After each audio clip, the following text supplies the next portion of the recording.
Doomed planet, desperate scientists, last hope, kindly couple. That's how it usually goes, doesn't it? Whether it's saving cats stuck on trees to fighting doomsday, the template is laid out for us. The hero always saves the day, kisses the girl, and puts the villain in jail. Then there comes an idea from Grant Morrison, the chaos magician of the comics. What if it didn't go well for Superman? What if he faced mortality like the rest of us? Not in some heroic, sacrificial, saving the universe kind of death. A slow and somewhat painful one. When you know the clock is ticking and the days are numbered for you, how do you embrace it then? How do you make things right with your loved and lost ones? What are your contingency plans once you are gone? I once saw an interview of Keanu Reeves with Stephen Colbert, where Colbert asks him what happens when you die, to which Keanu says,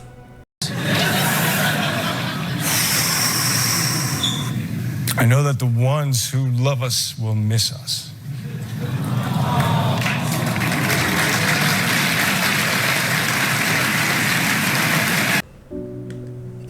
maybe it's not for us. Maybe it's about the memories and the legacy that we leave behind.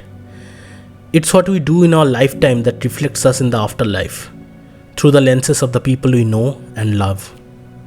All-Star Superman from DC's All-Star lineup separates the super from the man while playing around the idea of finding the everyman in the Man of Steel.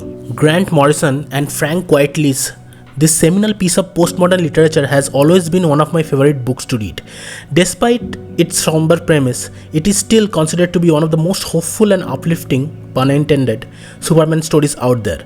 I also love the truncated, watered-down movie adaptation from Warner Bros. Animated Studio that came out many years ago. Despite my belligerent perspective towards it, I have to give it props for giving me this scene, which was not essentially part of the book. Ma, I'm Superman. And I'm your mother. You take better care of yourself. Last week, after I uploaded my Crisis on Infinite Earths video, someone commented under that video asking for an ending explained kind of video for All-Star Superman. I thought of doing an overarching analysis of a couple of my favorite Superman stories, such as For All Seasons and American Alien or Superman Birthright. Then I thought, if I do an in-depth analysis of each story instead, I'll have material for over a year. And that's just covering the famous stories. And to quote Jeff Winger, I'm always willing to go the extra mile to make sure nothing gets done. Now, let's get to the meats and potatoes.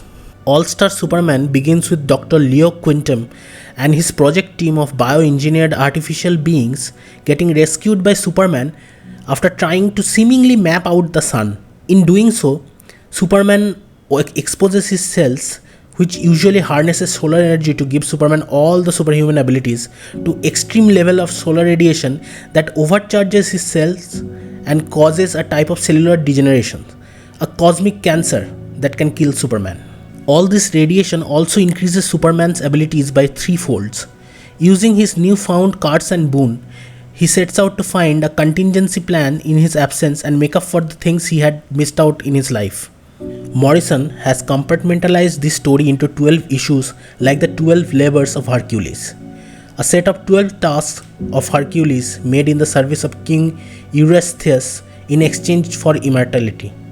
Hercules seemingly hated the ideas of 12 deeds, loathing to serve a man whom he knew to be inferior to himself. Here, Superman does the opposite. He performs this deed for the sake of mankind, all the while at the cost of his immortality.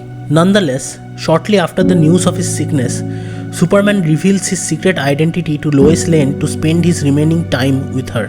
Here's where we really get to see Morrison's idea sprawl in a fantastical way. Their ability to craft Superman as an everyman is what intrigues me the most. Superman is just like the rest of us.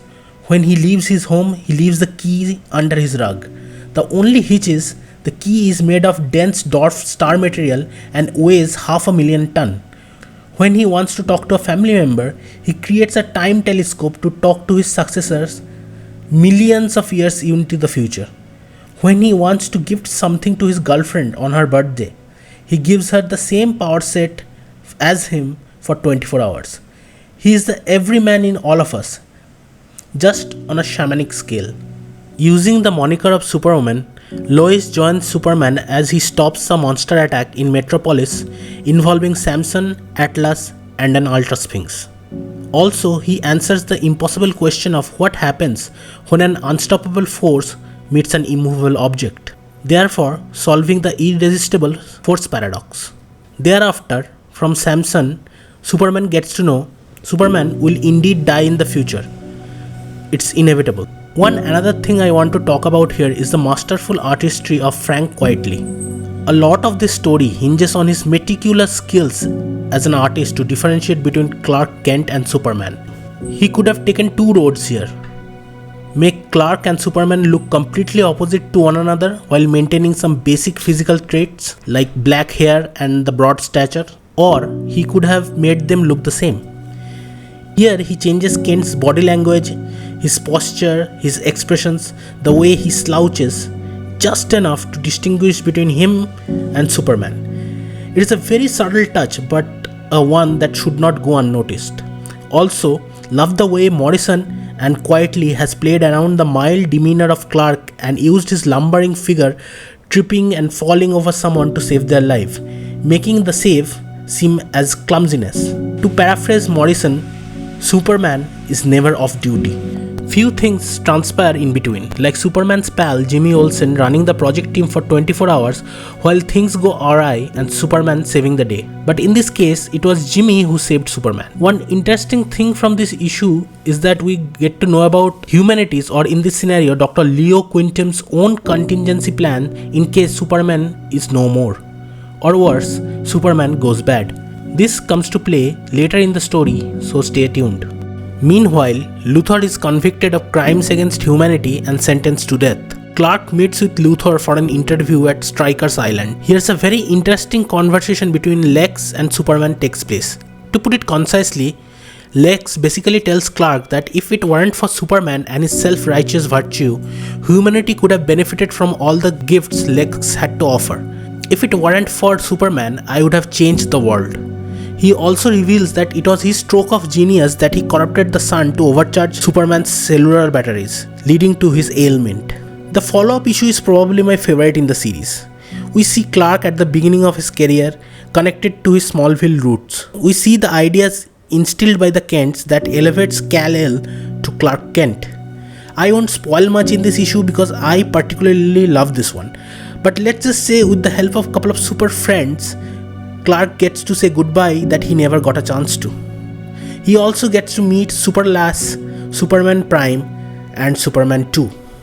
In the following issue, Clark saves his world from a Bizarro invasion and ends up in the Bizarro home planet, Cube World in the Underverse, where he meets the imperfect Bizarro Superman, Zibaro.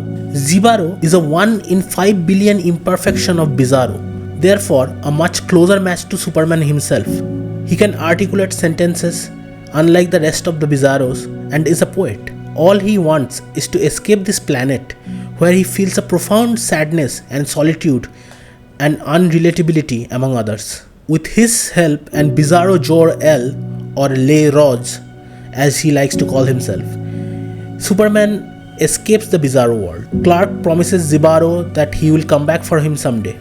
I sincerely hope so, because Zibaro deserves to appear in some obscure story in the DC lore in some capacity. On the next issue, two Kryptonian space voyagers who escaped Krypton's doom ages ago comes back to Earth looking to reinvigorate the Kryptonite civilization on Earth itself. When Superman thwarts their plan, they resist and almost defeat Superman. Also, while doing so, they crack the moon in half and then manages to stitch it with some bridges. I don't know how Grant Morrison comes up with this stuff.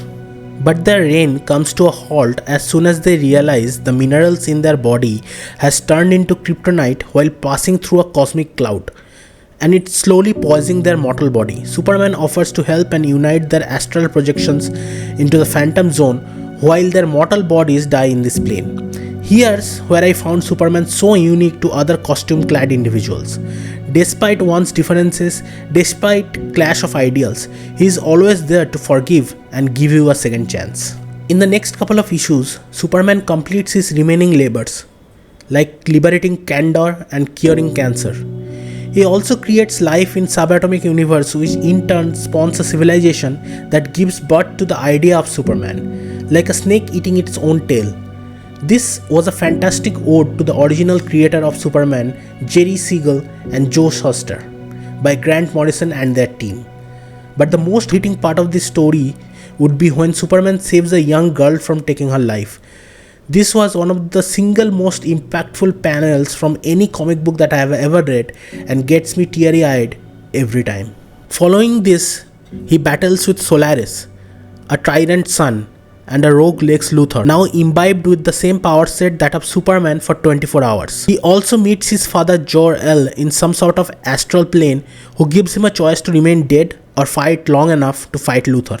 I personally felt this bit was unnecessary, like an overused trope of the battle-ravaged hero seeing a father-like wiry figure to motivate them.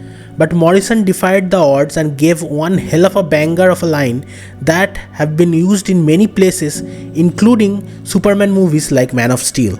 You will give the people of Earth an ideal to strive towards. They will race behind you. They will stumble. They will fall. But in time, they will join you in the sun count.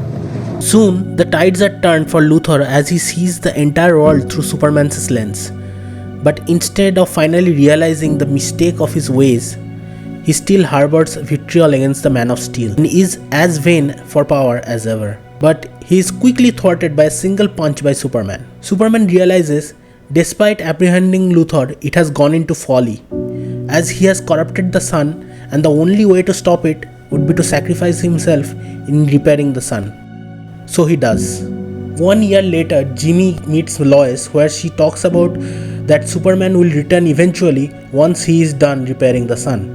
In the epilogue, on the lunar side of the moon, in his base, Quintum tells his protege that he has started working on Project Superman, with the DNA sequence of Superman and Lois that Superman has provided him as part of his contingency plan. Now this leaves a lot of things open to interpretation. Does Superman ever come back to Lois? What happens to Luthor? Does Quintin ever succeed in making the embryo that carry the genes of the Man of Tomorrow? The answer is yes and no. No, Superman does not come back in any follow-up comics, but the existence of Superman Prime postulates that yes, maybe he does come back. Perhaps millions years to the future. What happens to Clark and Lois? Well, that story perhaps doesn't have a happy ending, but their progeny does live on through Project Superman, as evidenced by the appearance of Superman 2. Whatever happened to Lex Luthor? Well, with Superman out of the picture, maybe he does turn good and uses his gift to turn Earth into a utopia. Or maybe he summons a tyrannical reign before being stopped by a newer Superman. Comics are a vast medium. The whole point of it is to let your imagination fly. No matter how outlandish it is, no matter how obscure it is, you get an idea, you put it to paper, and then you keep adding colors of your imagination to it. And who knows, maybe someday you'll make the world believe that a man can fly.